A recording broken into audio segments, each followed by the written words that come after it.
Olá, bem-vindos. Eu sou Ângela Santos, sou engenheira agrônoma e sou mestre em estudos rurais pela Universidade Federal dos Vales de Jequitinhonha e Mucuri.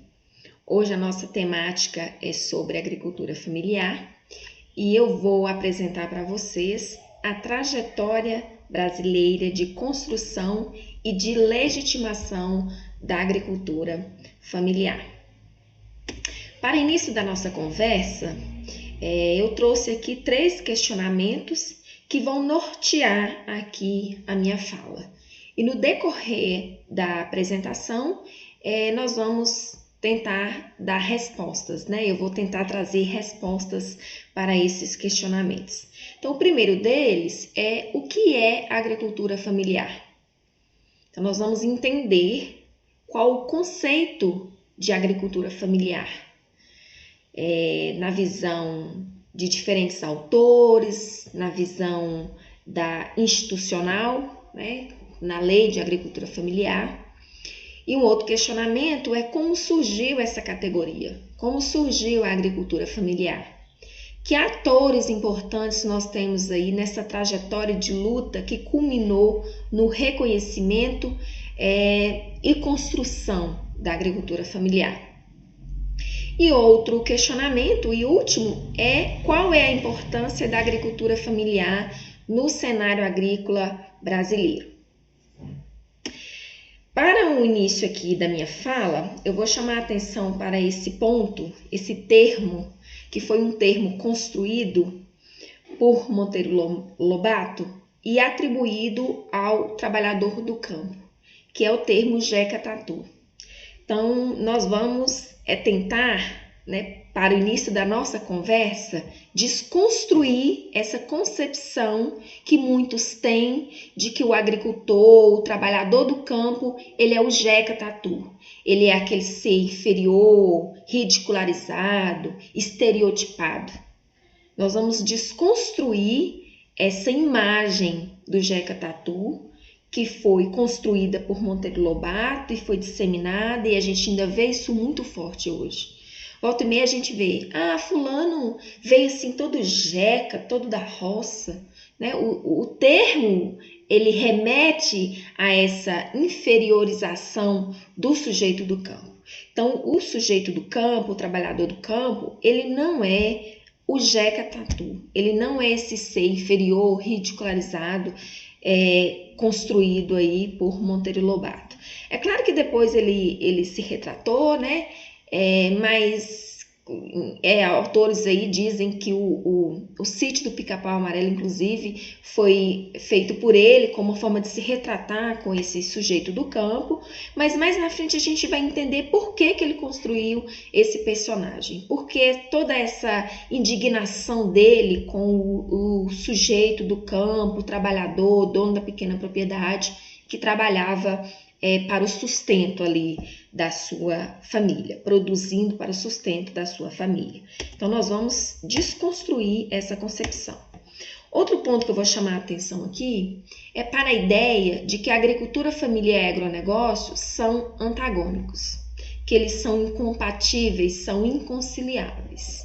Isso é uma concepção que muitos têm e é uma concepção errônea, porque nós temos o agricultor, desde aquele que produz só para o consumo da família, até aquele que produz com as inovações tecnológicas e está plenamente inserido no comércio e no agronegócio. Então, a agricultura familiar e o agronegócio são igualmente importantes para o nosso cenário agrícola brasileiro. Então, eles não são antagônicos, não são inconciliáveis, como muitos pensam. Não há como a gente falar de construção de agricultura familiar e de reconhecimento dessa categoria sem a gente perpassar um pouco pelas revoluções agrícolas que ocorreram em todo o mundo, né? Foram revoluções que impactaram a agricultura mundial e a agricultura brasileira também, né? Então, nós vamos perpassar aqui por 2 revoluções que tiveram um impacto mais significativo, né, para a agricultura mundial e brasileira. Nós vamos começar aí com a primeira revolução agrícola dos tempos modernos, que foi uma revolução que ocorreu em grande parte da Europa e ocorreu na mesma época do início aí da primeira revolução industrial. Então, já no início dessa revolução aí, alinhada à revolução industrial, começaram a surgir os primeiros maquinários, né? Mas aí o ponto principal dessa revolução, que veio impactar e alterar inclusive a produção e a produtividade, foi a substituição do pousio pelo cultivo de forrageiras e de cereais. Então, até então, o cultivo se dava da seguinte forma: uma área era cultivada, na época da próxima safra, aquela área cultivada anteriormente, ela era deixada em pousio, ela era deixada ali para descansar e recuperar a sua fertilidade. Com a primeira revolução agrícola dos tempos modernos, esse hábito ele deixa de existir. Aquela área que até então era deixada em pousio, ela passa a ser cultivada por forrageiras. E naquela área ali, ao se colocar os animais para consumir aquelas forrageiras, o animal deixava ali os seus estrumes. E isso contribuía para a reposição da fertilidade do solo. E isso impactou significativamente porque começaram ali a ter ganhos muito significativos em produção e produtividade. Uma outra revolução muito importante na agricultura foi a segunda revolução agrícola dos tempos modernos, também lá na região da Europa e logo após a primeira revolução agrícola dos tempos modernos. Essa aí aconteceu por volta de metade do século XIX e início do século XX. E ela já veio introduzindo os maquinários produzidos lá na primeira revolução industrial. Veio trazendo o trator, né? Veio introduzindo aí as espécies agrícolas melhoradas num padrão que satisfazia melhor ali o comércio, né? Que atendia melhor o comércio. Veio aí introduzindo os agrotóxicos para o controle de pragas, doenças, para o controle de plantas espontâneas. Veio trazendo aí maquinários também para ser utilizado na pecuária. Por exemplo, maquinário aí para ordenha mecânica, maquinário não, equipamento, né, para ordenha mecânica, aí já exigia também espécies de animais bem adaptadas, vacas com tetas em um determinado padrão que se adaptasse bem ali àquele equipamento. E claro que tudo isso resultou em um aumento muito mais significativo em produção e produtividade. Produtividade, inclusive, de trabalho, porque assim, o trabalho que anteriormente era feito por 10 homens em um mês passa a ser feito em um único dia por uma máquina. Então veio aí substituindo força de trabalho também. E isso tudo culminou em um aumento muito grande em produção e produtividade. Essa aí foi bem mais significativa do que a primeira revolução agrícola dos tempos modernos. Até então no campo, né, os sujeitos, os trabalhadores ali daquele meio rural, eles recebiam algumas terminologias, algumas denominações de caipira camponês, e já por volta de 1950 introduz-se aqui no Brasil o termo camponês, né, que é um termo que vem introduzido aí pelas ligas camponesas, né?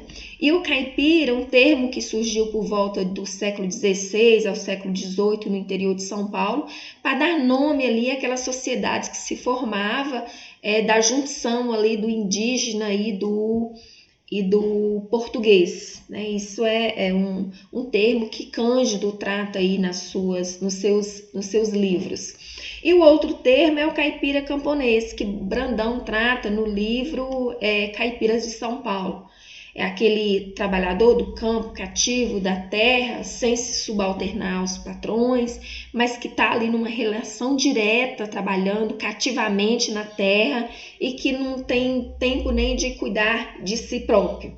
É mais ou menos essa aí a concepção que Brandão trata aí traz para o caipira camponês. Então, com essa modernização, né, chegando aqui no Brasil, algumas mudanças começam a acontecer, porque muitos fazendeiros, né, com condições de incorporar aí as técnicas trazidas por essa modernização, eles começam a se modernizar mesmo e começam a integrar aquelas inovações nas suas lavouras, nos seus cultivos, e ver que aquilo ali é mesmo revolucionário, contribui para a melhoria da produção e da produtividade, e eles se sentem incomodados com aqueles sujeitos que não têm condições de incorporar ali aquelas tecnologias e de uma certa forma resiste ali àquela modernização por falta de condição mesmo, ou então por estar tão habituado ali com suas práticas seculares e produzirem ali somente para o consumo da família, não se vê tentado mesmo a aderir a essas inovações tecnológicas. E muitos desses fazendeiros, eles se mostram muito inconformados com esse público que mostra essa certa resistência, né? Ou mesmo essa falta de condição aí de aderir a essas inovações. E eles têm esses sujeitos do campo que trabalham diretamente ali com a família, né, na sua unidade de produção, como um ser que vai atrasar ali a modernização agrícola do país. E um desses grandes fazendeiros, né, na região de Taubaté, no interior de São Paulo, é o Monteiro Lobato.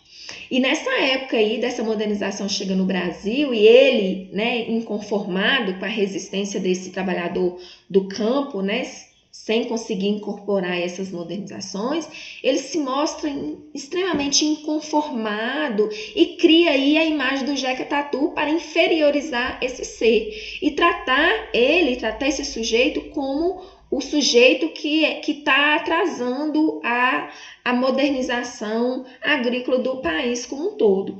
Então tem um autor, não estou me lembrando agora o nome, mas que até fala que na época o Monteiro Lobato escreveu um artigo para o jornal Estado de São Paulo, denominado Velha Praga, como uma forma de protesto, né, na seção Reivindicações do jornal. E assim, mostrando a sua insatisfação com esse trabalhador do campo, né? Para ele, assim, era um ser atrasado e que estava comprometendo ali o desenvolvimento do país. E essa imagem do Jeca Tatu, construída por Monteiro Lobato, ela se disseminou. Então, a gente vê muito forte ainda muita gente falar assim, nossa, fulano veio todo jeca, nossa, você é um jeca, né? Um termo que vem assim retratar o ser, o sujeito do campo como um ser inferiorizado.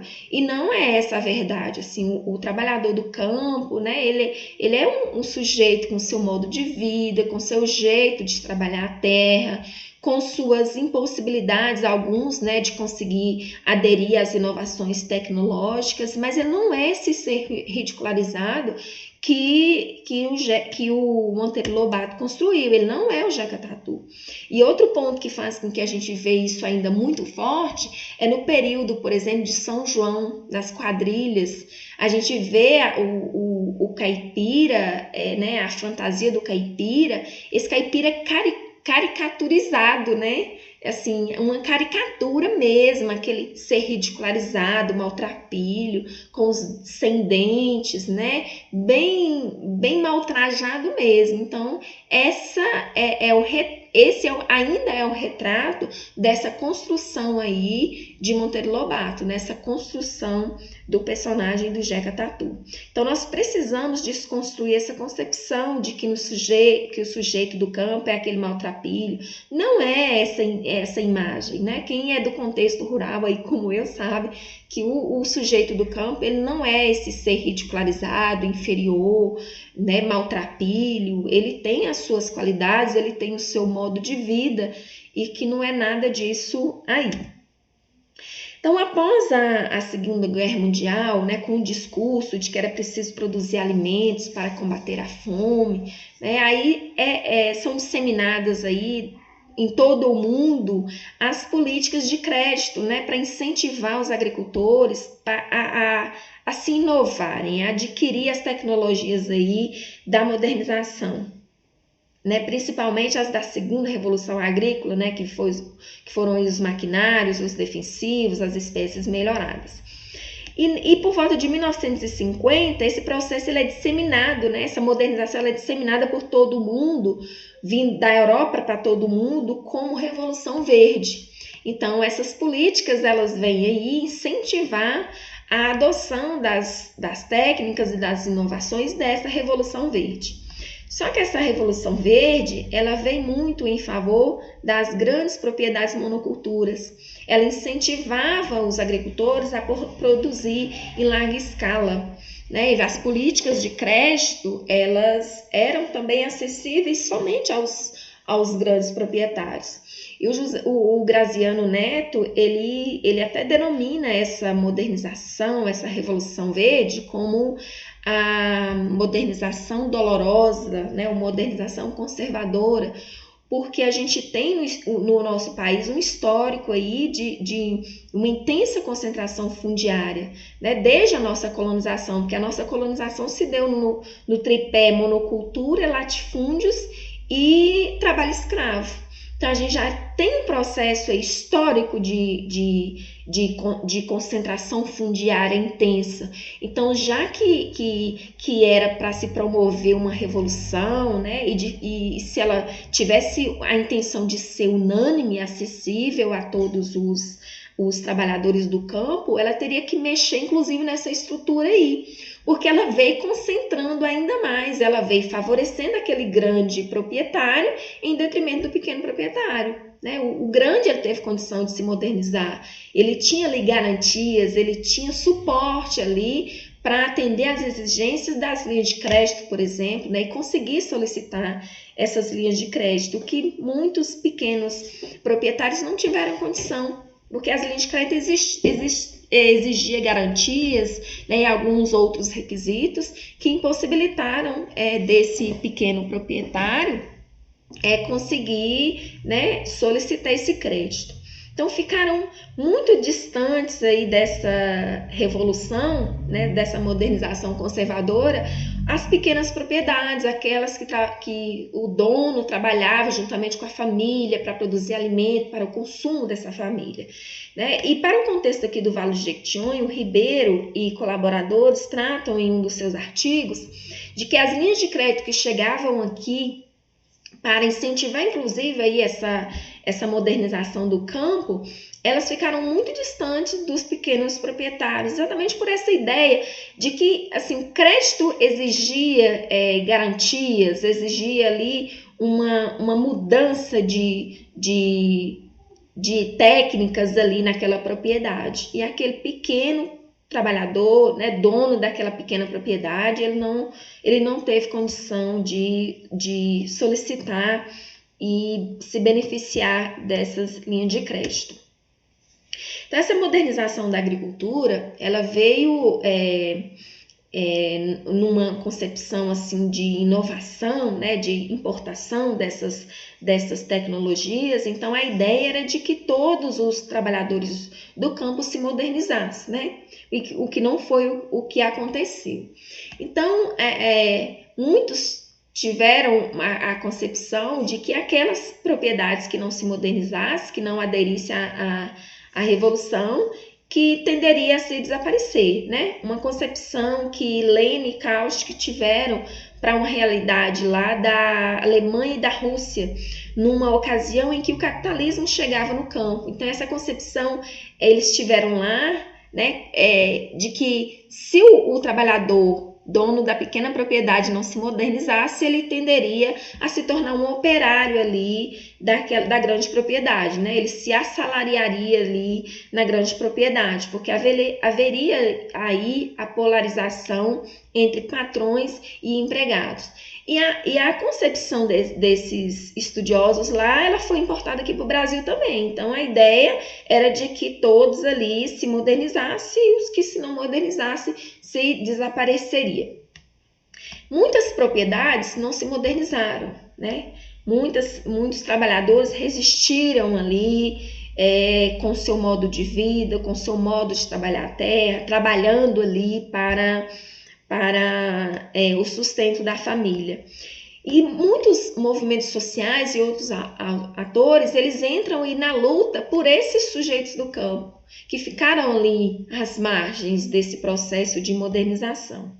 E por volta de 1980, aí surge a categoria agricultura familiar, para englobar aí esses pequenos proprietários que não se modernizaram, né, que não tiveram condições de se modernizar e também não foram embora para as cidades, né, porque nessa época aí da Revolução foi o êxodo rural, ele foi intenso, né, as pessoas foram para as cidades.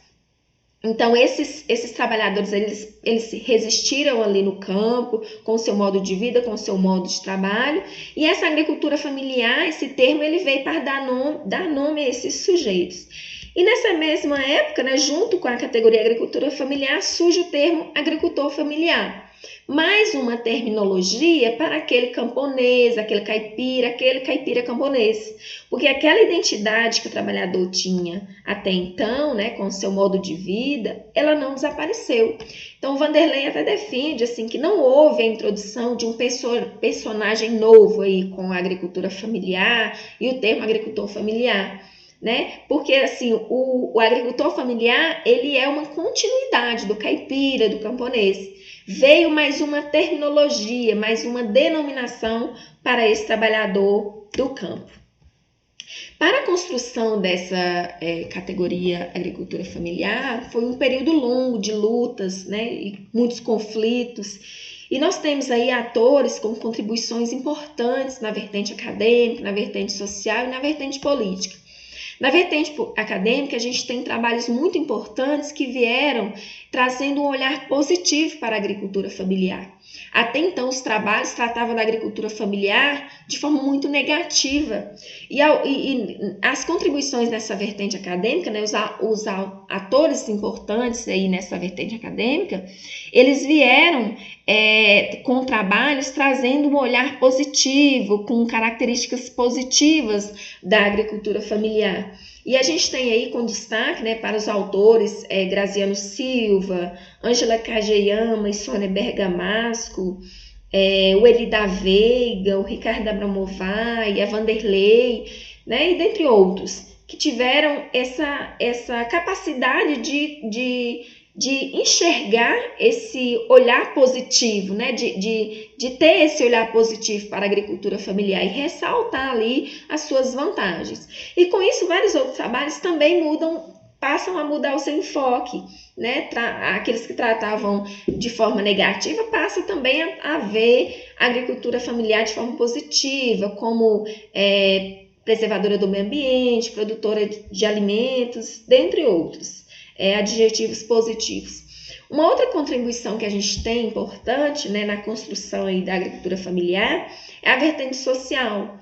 Nessa vertente social aí tem-se as contribuições do sindicalismo dos trabalhadores rurais, dos movimentos sociais do campo, que vieram ali reivindicando um olhar para aqueles sujeitos do campo, né? Ver ali, peraí, esses aqui eles precisam de um olhar especial, eles precisam de políticas ali que considerem esse processo histórico ali em que eles ficaram às margens, né, das políticas de créditos anteriormente direcionadas para o campo. Então, eles vêm reivindicando essa importância da agricultura familiar. E a gente tem aí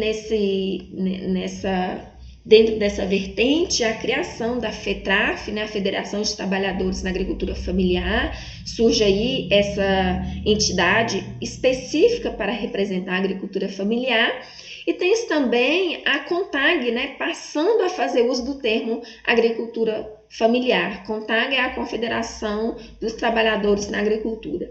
E uma outra vertente importante é os espaços no governo que essa categoria começa a ganhar.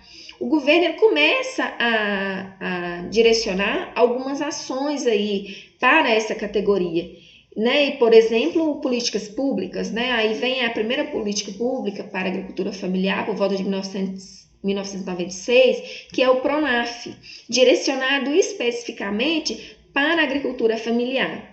E uma outra ação importante aí em âmbito institucional, né? Em âmbito aí do governo, é a Lei de Agricultura Familiar, uma lei que vem com disposições ali específicas para essa categoria, os requisitos que são necessários o agricultor atender para que ele se integre ali como agricultor familiar, né? Então, são contribuições importantes que vieram contribuir para a construção e a legitimação da agricultura familiar. Mas que conceitos a gente tem aí para a agricultura familiar, né? Na concepção da CONTAG, da FETRAF e de outros autores, por exemplo, a agricultura familiar é uma organização da agropecuária em que unidades familiares, elas são ao mesmo tempo responsáveis pela gestão e pela execução das atividades, né? Os sujeitos ali que compõem o grupo familiar, eles fazem a gestão e a execução das atividades. E de acordo com a Lei de Agricultura Familiar, a gente tem aí alguns requisitos que o agricultor precisa apresentar para que ele se caracterize aí como um agricultor familiar. Por exemplo, a propriedade desse agricultor, ela não pode ser maior do que 4 módulos fiscais. A área dessa propriedade não pode ser maior do que 4 módulos fiscais. E o que é módulo fiscal? Se a gente ir lá na internet pesquisar módulo fiscal por município, vai aparecer uma lista enorme. Cada módulo fiscal equivale a um determinado número de hectares de terra, né? Isso é muito específico, cada município tem o seu. Vamos pegar, por exemplo, um município que aí tenha um módulo fiscal de 50 hectares.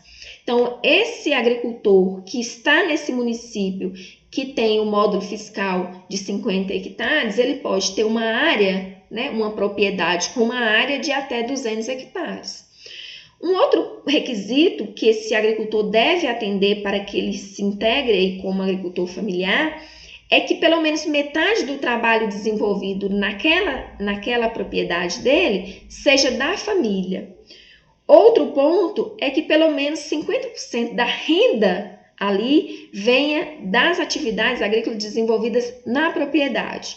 E um outro ponto é que a gestão ela precisa ser estritamente familiar.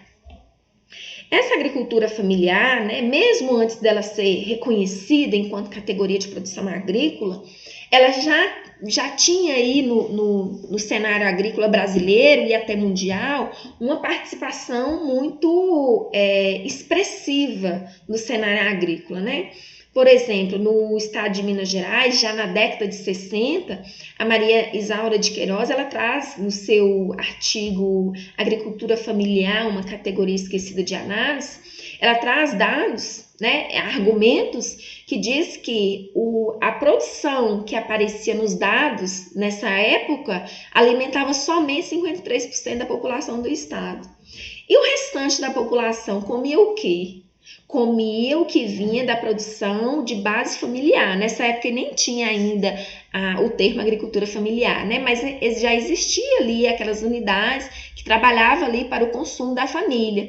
E isso já era muito significativo, né? Porque já produzia alimentos ali importantes para a mesa do próprio produtor e também para outras pessoas, né, do seu entorno. Então, já havia aí um percentual significativo de produção de alimentos da agricultura de base familiar para a mesa dos mineiros. E a nível mundial, né, a FAO, numa publicação que o MDA traz no seu site, no ano de 2017, ela diz que 9 em cada 10 propriedades agrícolas mundiais são geridas por famílias.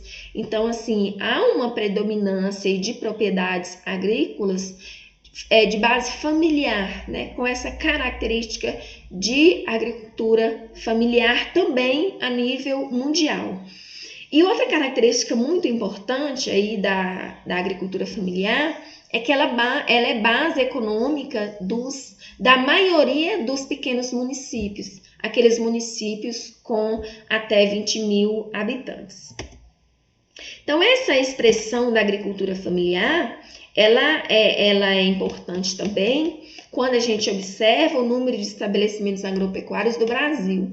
No censo de 2006 e 2017, a gente observa que o maior percentual aqui é de estabelecimentos da agricultura familiar em relação aos estabelecimentos da agricultura não familiar.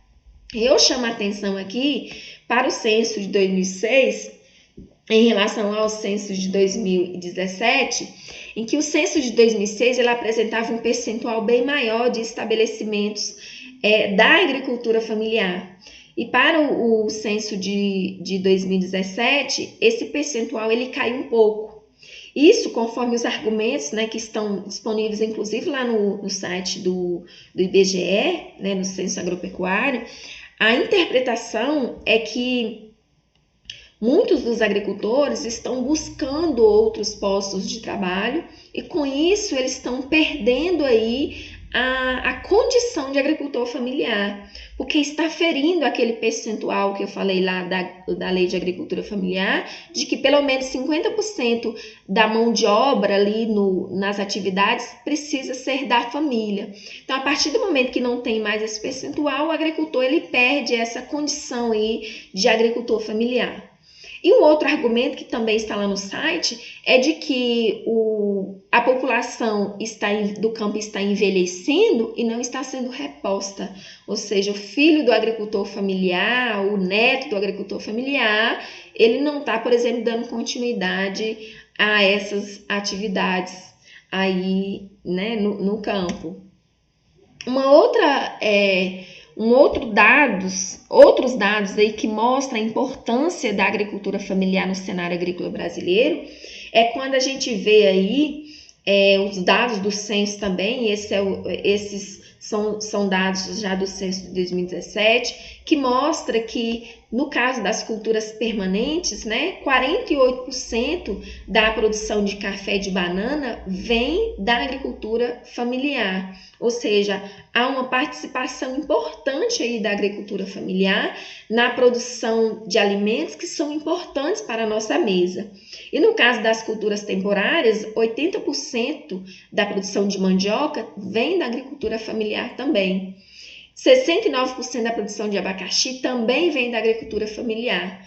E 42% da produção de feijão também vem da agricultura familiar. Alimentos importantes para a nossa mesa, né? Então, a agricultura familiar ela tem essa participação expressiva na produção desses alimentos, por exemplo. Para essa categoria, né, importante, né, que a gente já viu aí a importância dela no cenário agrícola brasileiro, as políticas públicas elas atuam, né, fortalecendo aí as atividades nessa categoria. E muitas políticas públicas foram desencadeadas após o PRONAF, né, após a primeira política pública direcionada para essa agricultura familiar, para essa categoria. E a Kátia Grise e o Sérgio Schneider, eles fazem um agrupamento dessas políticas em 3 gerações. Então, eles tratam da primeira, da segunda e da terceira geração. A primeira geração é uma geração marcada pelo referencial agrícola e agrário.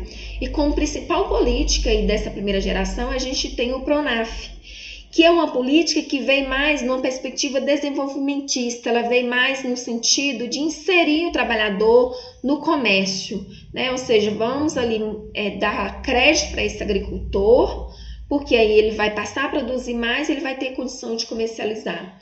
Só que para esses sujeitos do campo, né, resultante aí desse longo processo de diferenciação social, de marginalização aí de tantas políticas de crédito que foram concedidas aí a fim de incentivar a modernização, era preciso também um olhar social, um olhar assistencial para esses sujeitos. Aí os movimentos sociais, né, continuam na luta e reivindicando esse referencial social e assistencial para essas políticas. E esse referencial, ele é incorporado a essas políticas, né? Aí, por exemplo, a gente vem com o Fome Zero em 2003, né? Já incorporando aí esse referencial social nessas políticas públicas. E como uma principal política marcada por esse referencial, a gente tem também as políticas do Plano Brasil Sem Miséria. O Plano Brasil Sem Miséria foi criado em 2011 e elas são marcadas por esse referencial. Como uma das ações desse Plano Brasil Sem Miséria, a gente tem o Programa de Fomento às Atividades Produtivas Rurais, que é uma das ações desse plano, que ela vem direcionando R$ 2.400 para os agricultores familiares em condição de extrema pobreza, para que eles tenham condições de investir em alguma atividade que ele já desenvolve ali na sua propriedade. E uma outra política pública importante, né, com um aprofundamento aí desse referencial social e assistencial, mas que faz parte, né, da política pública de terceira geração, né, da terceira geração aí, é o Programa de Aquisição de Alimentos, que é uma das ações do Fome Zero. E essa política pública, ela vem marcada por um referencial de construção de mercados para a segurança alimentar e sustentabilidade ambiental. No PA, os agricultores, eles fornecem produtos para o programa, né, eles vendem os seus produtos para o programa, e esses produtos, eles são doados para famílias, para pessoas em situações de vulnerabilidade social. Como benefício dessas políticas aí, né, o PAA, por exemplo, o Programa de Aquisição de Alimentos, numa pesquisa realizada no município de Datas, né, um município aqui do Vale de Jequitinhonha, realizada por mim, né, por minha orientadora, um dos pontos na tentativa de identificar os benefícios dessa política pública, né, um dos pontos foi o questionamento desses agricultores de que vantagens ali esse programa trazia para eles. 100% desses agricultores participantes dessa pesquisa disseram ser um programa importante para a melhoria da renda da família e por incentivar a produção. Porque com o programa, né, eles participando do programa, eles se sentiam mais animados a produzir mais, porque sabiam ali que o que eles produzissem não seria perdido, eles teriam onde vender, né? Eles estavam participando do programa, eles tinham como, né, entregar a produção para o programa. Mas pouco mais de 90% diz ter sido um programa importante para a comercialização. Isso porque muitos anteriormente não participavam de nenhum outro meio de comercializar ali seus produtos. E o programa, né, a participação no programa veio trazendo para eles essa oportunidade de vender ali o que eles produzissem. Outros, né, pouco mais de 84% dos participantes disseram ter sido um programa importante para aumentar a produção. Isso porque eles tiveram que passar a produzir mais para conseguir atender as demandas do programa. Pouco mais de 15% dos participantes disseram ser o programa importante para a introdução de novas culturas. Eles passaram a produzir culturas que anteriormente eles não produziam, porque a fim, né, de atender ali uma demanda do programa. Quanto ao Programa de Fomento às Atividades Produtivas Rurais, como uma ação do Plano Brasil Sem Miséria, uma pesquisa também realizada por mim e por minha orientadora, né, no município de Japonvar, uma cidade pequena aqui do norte do estado de Minas Gerais, com os beneficiários lá dessa ação do Plano Brasil Sem Miséria, visando investigar aí quais as vantagens também desse programa para eles, né? Então, muitos pontuaram lá que o programa foi importante para a melhoria da renda do grupo familiar, o programa constituiu uma oportunidade para incrementar a produção, isso porque com os R$ 2.400 que eles receberam, eles puderam investir na atividade ali, melhorando as condições de instalação, comprando mais animais. Disseram também que foi importante porque eles passaram a ter condições de comercializar excedentes, melhoraram a produção com os investimentos que fizeram, né? Eles investiram ali nas atividades agrícolas. No caso das atividades pecuárias, eles tiveram condições de adquirir mais animais, adquirir matrizes, por exemplo, né? Alguns lá investiram na atividade de suinocultura, de avicultura. Tiveram condições de melhorar as condições de instalações, muitos não tinham ali condições adequadas para criar esses animais, com o dinheiro eles tiveram condições de melhorá-las. E foi importante também para a melhoria da execução das atividades, né? Com todo esse investimento, todo esse investimento feito culminou em melhoria aí para eles mesmos executar essas atividades, e com isso eles tiveram muito mais lucro, né, com com as atividades que tradicionalmente já desenvolvia ali nas suas propriedades. E Mello e colaboradores, num trabalho publicado em 2014, ele diz que muito mais do que benefícios físicos, esse programa de fomento às atividades agrícolas, ele veio trazendo benefício, por exemplo, com mais assistência técnica que esses agricultores passaram a ter. Anteriormente, muitos agricultores nem recebiam assistência técnica, né? Participando do programa, eles receberam aí no mínimo 3 assistências técnicas, que fazia parte ali das ações do programa, para a execução do programa, né? Essa assistência técnica para acompanhar a implementação do projeto produtivo, a aplicação dos recursos e a execução das atividades também, né? O planejamento de atividades, a melhoria das técnicas ali para execução das atividades. Em termos de considerações, né, para fechar aqui nossa fala, então nós temos aí que a construção da agricultura familiar, ela foi resultante de um processo longo de lutas com contribuições nas vertentes social, política e acadêmica. E a legitimação em âmbito institucional deu-se com direcionamento de políticas públicas e com a lei de agricultura familiar, né, considerando também que essas contribuições na vertente social, política e acadêmica foram importantíssimas para que o governo em si direcionasse esse olhar para esses sujeitos do campo, e que as políticas públicas contribuem para o fortalecimento e reafirmação da agricultura familiar. Então, para essa temática, os pontos da minha fala, né, eram esses, e qualquer dúvida, qualquer questionamento, vocês podem mandar aí no chat que eu vou respondê-los. Muito obrigada.